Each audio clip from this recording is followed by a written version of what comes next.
Hello folks, and welcome to another Richard Head Longbows video, and welcome here. You join us in the Old Bowyers Rest Home, which is provided for by the Craft Guild of Traditional Bows and Fletchers, and we're just here actually trying out the I'm just telling them that we're trying out the seats at the old people's home. Thank you. For bowyers, old bowyers like you. Oh, yeah, thank you. Yes, because this is the Old Rambling Bowyers series of videos. Look, I've just come out of hospital, having had my hip replaced. Look, I've got sticks. I've got a bag of blooming drugs. Bag of drugs. And he's making me do another of these blooming videos. I'm having to concentrate. Well, it's good. I mean, you're glued to that seat. You can't actually go anywhere. That is true. I've got a bell to ring when I need anything. Don't ring that because Mum will come in now and we'll have to start the video again. We are doing a video today. It's a bit of a follow-up to a video we did on spining, or what spine is, I should say. And to briefly recap, spine is essentially the bendiness of an arrow shaft with a view to matching it to your bow, i.e. the heavier the bow, the heavier spine or the stiffer arrow shaft that you need. And this video was prompted by something that came up on Facebook, where a person had bought all the components to make up their set of arrows, and then realised that perhaps they weren't as matched to their bow as they thought they were going to be, based on the measurements that they'd used off the internet or wherever they got the measurements from. And they were asking what could they do. What is it that someone can do? And first of all, what do you notice when you've made up a set of arrows that they are matched incorrectly to the bow? What are you going to see? What things are you going to notice? Am I being paid for this? No. That's the subject of another video. That we will do a video on doing films and television and how much but not this charge. one. But no, this one's free, gratis. Oh, and right, nothing, okay, I'm afraid. fair enough. You are in an old people's home. Oh yeah, you're right. The Luxury. Luxury. Don't, she'll come in. Anyway, what were we on about? I'm just asking you, right. What would you notice? What would you notice? Right, okay. If you got it wrong, what things would you see?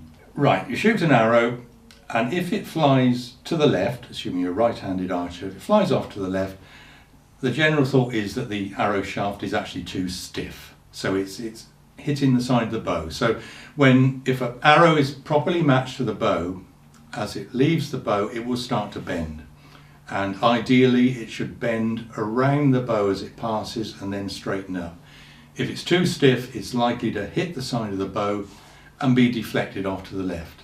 If it's too whippy, then the arrow will pass the bow and will be bending too much, and as it flies through the air will go in a sort of snake-like fashion and is likely to go off to the right. So that's what you would see physically if the arrows don't match the bow.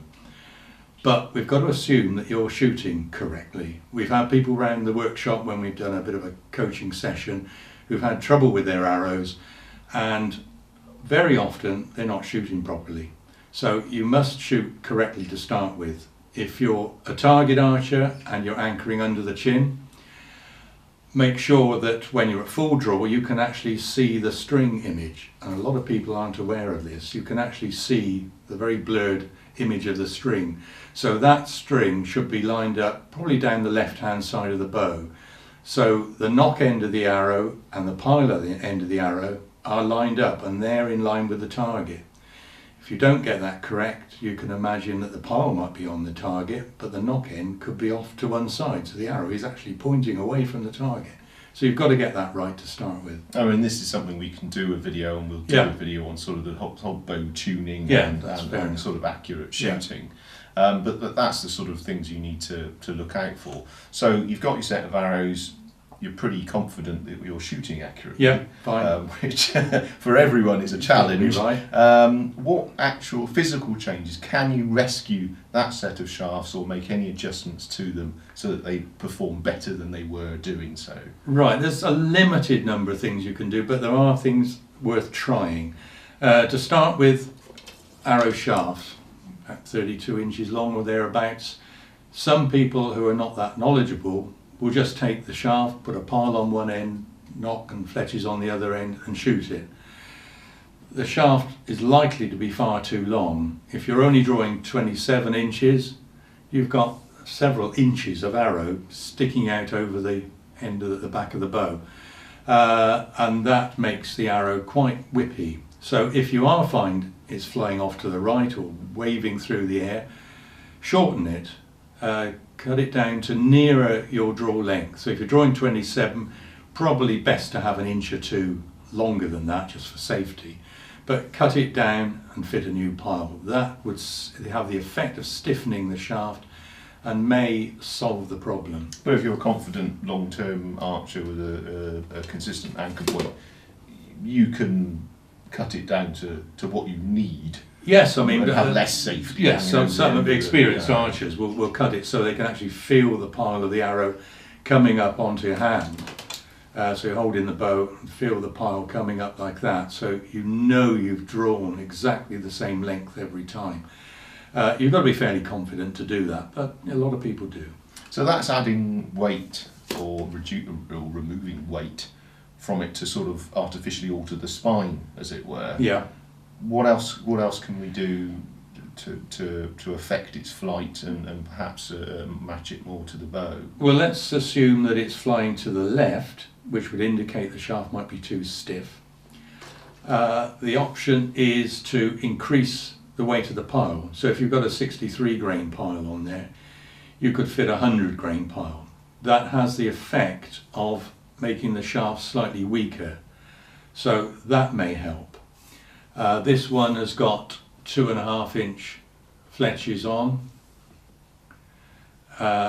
which is fine for longer distance, 80 yards, 100 yards shooting where you're trying to cut down the drag.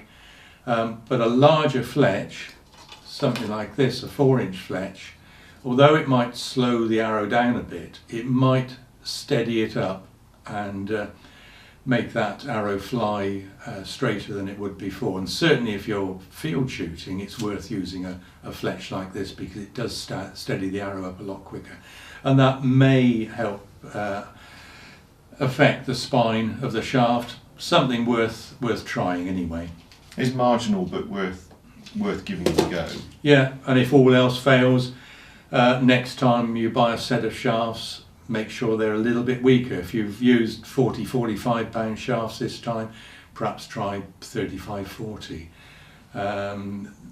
It's a little bit of trial and error, really. I was going to say, this is fairly common that you're not going to buy a set of arrows or make your first set of arrows and they 100% match your bow, even if you've used all the calculations and got it all right. Yes. You may find they still don't 100% match your bow. There go your sticks. Oh, that's it, you're going to have to sit there forever. Luckily, I have this appliance. Oh, good. A sort of a grabby thing, which you can pick anything up off the floor, which is brilliant. Everyone should have one of these. In fact, we've got two. One for each arm. We're a two-grabber family. Yeah. Well, I'm going to put some it? fletches on this end. Does it work? Can you? This is the Old Bowyers Home bow, suitable for anyone. Can you shoot with it? I bet you could. Yeah, you could probably put it in there and shoot. No. No. Can you draw the string? Can you draw the string? What? Can you draw the string? Oh, with the gripper thing. Yeah. This is brilliant. Oh yes. Works. Perfection. Perfection. Anyway, perfection. So there you go. It is worth. It's worth putting some effort into rescuing a set of arrows that perhaps aren't performing as well as you wanted to. But as Richard said, really, you're very likely to over the years end up with several sets of arrows, yeah, and also several sets of arrows for achieving different types of shooting anyway. Like we just mentioned about the 4-inch, where you're going to be using that for field shooting or whatever anyway. So don't despair if your set of arrows doesn't match 100% over the years. You are likely to end up with more sets of arrows than you probably know what to do with, and you'll soon get through them. You won't have them for a lifetime, they'll soon break anyway, so you'll almost certainly need to replace the set that you've made or purchased at some point anyway, so it's not a disaster. Yeah. And arrows are still completely usable even if they don't match. You can and will and have to account for where the arrows are consistently going. You may find you need to shoot left or right, but you can still hit the middle of the target whether the arrows match or not. But hopefully that's given you at least some hope in your hour of need. and shown that that there are some alterations you can make to change the way an arrow. Yeah, will but perform. shooting ability is very important. I think there's a story of Howard Hill when he used to do some of his demonstrations. Would go around all the archers in the group, pick an arrow out of everyone's quiver. There will be different lengths, different spines, and he would shoot them all perfectly because he was a very, very good archer. He's that good. So you need a good loose, which is important, and we'll use the Bowyers bow. old folks bow. So when you shoot, make sure you hold it correctly, put down the fleshy part of your thumb, not too far in. When you loose, make sure that you don't pluck it away from your face. That obviously sends the arrow off to one side and imparts an extra bend in it, which is not good. A tab. If your tab or your shooting glove is totally worn out, a new tab could make a difference. And when I used to shoot recurve with sight stabilizers, all the gizmos, whenever I had a new tab, it would affect the position of the group of the arrows. And shooting very accurately with modern equipment, you could easily tell the difference that it made, and it did make a difference. So this is a new hair face tab, gives a much faster loose, and that could help affect the way the arrow flies. String material, a fast-like type material could add a bit of speed to the bow, make sure the bracing height's correct, like 6.5 inches. Check the bow, make sure it's not got a twist in it. It's all things like that that can all make just that little bit of difference that can affect the end result. Well, when he's recovered from his hip operation and they finally let us out of the old people's home, we will do a video on shooting and correcting some of those sorts of mistakes and just analysing where you're making mistakes is usually more helpful, just to know that you're making them, why you're causing a certain action in the arrow, whether it is fishtailing or moving around in the air or going off in funny directions.